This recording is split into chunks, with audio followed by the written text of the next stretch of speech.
We're getting wild on today's edition of Vikings Now by Chat Sports. We're going to start off today's show talking about the idea of trading Jordan Addison for Brandon Aiyuk. And then on the second half of today's show, I'm going to be answering questions from Vikings fans as a part of our weekly live shows we do here every single Wednesday, normally around 3 p.m., 3:30 Central Time. So if you guys could, tune in for that, I would really appreciate it. But hey, before we dive into it, guys, training camp is starting. So if you guys are excited for Vikings training camp, give me a skull down in the comments section. I want it looking like US Bank Stadium on game day. So if you guys are pumped up about training camp just as much as I am, give me a skull down below in the comments section. But what started this idea of, trading Jordan Addison for Brandon Aiyuk? Well, it starts off with Brandon Aiyuk requesting a trade from the San Francisco 49ers. This was coming in from Mike Garafolo, saying wide receiver Brandon Aiyuk has officially requested a trade after an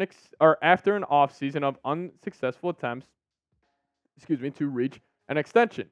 Despite a recent meeting, the Niners haven't been willing to engage in negotiations since May, so Aiyuk has respectfully asked out. Now, the thing is with Brandon Aiyuk is, he's a tremendous football player. No doubt about it. I mean, the numbers don't lie for Aiyuk. I mean, this past season he was great. And you see the yards per catch, he was fantastic. Almost 18 yards per catch for Aiyuk this past season. And even the years before that, he was pretty solid as well. Has never really had any injury history. 17 games played in 21 and 22, played in 16 games this past season. And, Jordan Addison, he's been fantastic himself. Like, his rookie year was special. These numbers you see on screen right now, these were majority from Nick Mullins, Josh Dobbs, and Jaron Hall throwing him the football. And he was almost a 100-catch receiver with almost 1,000 yards. He had the deep threat ability, 13 yards per catch, 10 touchdowns, and obviously with the off-the-field issues going on with Addison, the Niners, they don't want to pay Aiyuk, so they could take Addison on in a rookie contract. And, the Vikings aren't paying the quarterback big money, so they could take on Aiyuk's contract if they, extend him. And, this is my thoughts. This would be fun, but no.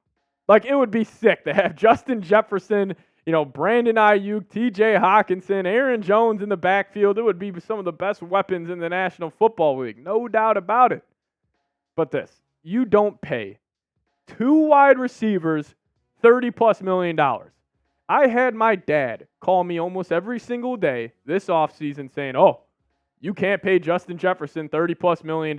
I couldn't imagine his reaction if the Vikings paid two wide receivers $30+ million. I just don't think it's the best recipe, to winning a Super Bowl. And plus with where the Vikings are at right now, you're set up to have a whole lot of cap space next free agency. I would rather have them allocate those funds elsewhere, get an elite interior offensive lineman, go get an elite, interior defensive lineman, just do something with that money instead of a wide receiver too. Because, hey, also, Justin Jefferson, even though his cap hit over the next two seasons is, pretty low at $8 million and $15 million, in 2029, he's going to be making $39 million, 27, 43, and then in 28, 48. Like, if you pay Aiyuk, you're going to have damn near $70 million going to wide receiver spot through 2026 through 2028. So, listen, you have a generational receiver already in Justin Jefferson.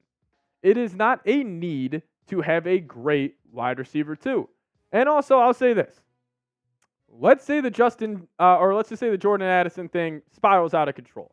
Vikings end up cutting him. They end up, trading him for a 6th-round pick. It is the worst-case situation with Jordan Addison.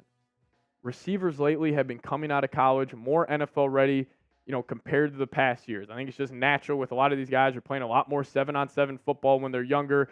Just the overall, progression of athletes has taken a huge step forward over the past couple of years. I mean, we've seen it. Jamar Chase came in year one, was a top 10 receiver. Even our Justin Jefferson, he came in right away. He was effective. Even Puka Nacua last year, he was a mid-round guy. He came in and he was taking over the NFL for certain parts of this past season with the Los Angeles Rams. But that's my opinion on it. I'll ask you guys, would you trade Addison for Brandon Aiyuk? Give me a T for trade. Give me a P for pass down in the comments section. Really curious to see what this fan base is going to say about this, but I'm going to say P for pass. But you guys let me know your thoughts down below. All right, let's dive into it. The mailbag section of today's show. I love this part where I just answer questions from you guys. And the first question coming in right now from my Vikings legend, Jared Allen, saying, will the Vikings suspend Jordan Addison? We can stick on that conversation. I'm going to say yes. I'm going to say Addison gets suspended for the first 3 games. I think it is going to come out that this wasn't an alcohol-related DUI. I think, from what I've gathered right now, he was getting off a plane, he took an edible, pulled over, fell asleep behind the wheel. That's what I would say will happen. So I'm going to predict it. I'm going to go 3 games for Jordan Addison. But again, I really have no idea as it stands right now. Hopefully it's 0, but I just think with the or following Kyrie Jackson's death, I just think the Vikings are gonna in the NFL they're gonna have to overreact to this. Plus on what he did last offseason with the reckless driving, going 140 miles an hour in a 55 zone. So yeah, that I really don't have a good answer for you. If I had to predict it right now, I'd probably say 3 games. We'll get some more questions up on screen here in a second. But first off, I want to tell you guys about a sweet deal we have going on right now where you can land yourself a J.J. McCarthy jersey. Click this link right here, chatsports.com/Vikings jersey, and get your J.J. McCarthy jersey today. I already got mine, rocking the all-white for the first time ever, actually. I had never had a white Vikings jersey, but I got the J.J. McCarthy jersey in white. So if you guys want to as well, I'll put that link for you guys in the comments and description of today's show. Click that link. But Gary coming in with a $10 super chat. Shout out to you, Gary.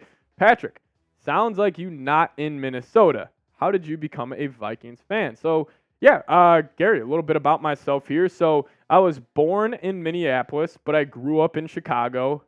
All Bears fans my whole life. It was miserable growing up with a group of Bears fans. I'm actually not in Minnesota. Our Chat Sports offices are located actually in Dallas, Texas. So I'm in Cowboys country right now. Even just talking about that, Gary, I need to somehow get back to Minnesota and be around Vikings fans. But how did you become a Vikings fan? I can give my dad credit for that one. He wasn't really the biggest football guy growing up, or didn't really have an affiliation with a team when he was growing up in Chicago. Then he moved to Minneapolis when I was born, and that was when, Randy Moss, Chris Carter, Cole Pepper, that team was there. He fell in love with the Minnesota Vikings, so that's kind of where I got it. I was born in Minneapolis. My dad was a diehard Vikings fan. So, yeah, that's the best answer I got for you on that one, Gary. But really appreciate your super chat, man. Really goes a long way here. So, shout out to you. But EV coming in with the next question saying, with TJ Hockenson out until Halloween, N'Keal Harry moving to tight end, making him have a chance to start. Yeah, so we did get that report coming from OTAs, I believe, that N'Keal Harry is going to make that transition to tight end. But also TJ Hockenson was on the Bussin' with the Boys podcast lately, and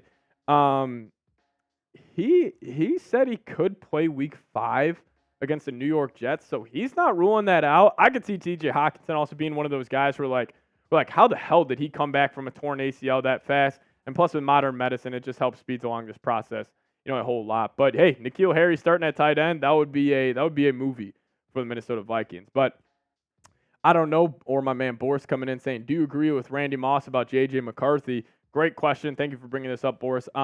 Yeah, Randy Moss said on the Kay Adams show that he believes J.J. McCarthy should start week 1, and his biggest argument for that was he was saying back in the day, like first, second, and third round picks, they all played immediately, so he was saying the Vikings should do the same with J.J. McCarthy. I'm still in the camp that I think Sam Darnold should start week 1, but I also retracted a statement where I said there's no chance J.J. McCarthy starts week 1. I actually disagree with that now. I actually think if J.J. goes in the training camp and he goes and wins that job and he's the best quarterback in that room, I actually think Kevin O'Connell and the crew will run him out there at MetLife Stadium week 1. But Adrian Peterson coming in saying, who is the most underrated player on the Vikings? Good question. You guys also let me know down in the chat if you guys have a good answer for this one. Most underrated. Underrated. I'm gonna go new addition here. I'm gonna go Blake Cashman, linebacker, grew up in Minneapolis, played his collegiate football with the Golden Gophers. I think he's going to be great next to Ivan Pace. Not really a household name as it stands right now, but I guarantee you Vikings fans, you're going to fall in love with this guy after, week 3 of the season. So, yeah, most underrated Vikings player.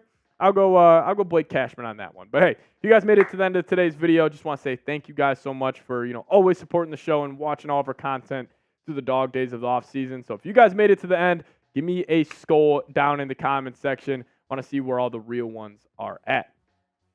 And also, guys, you guys can give me a follow on Twitter. That's the handle right there, @PatSieps. If you guys do so, I'll give you guys a follow back. Link for it is also in the comments and description of today's show. So click that link, give me a follow, and I'll give you guys a follow back. But thank you guys so much for watching. As always, Skol Vikes.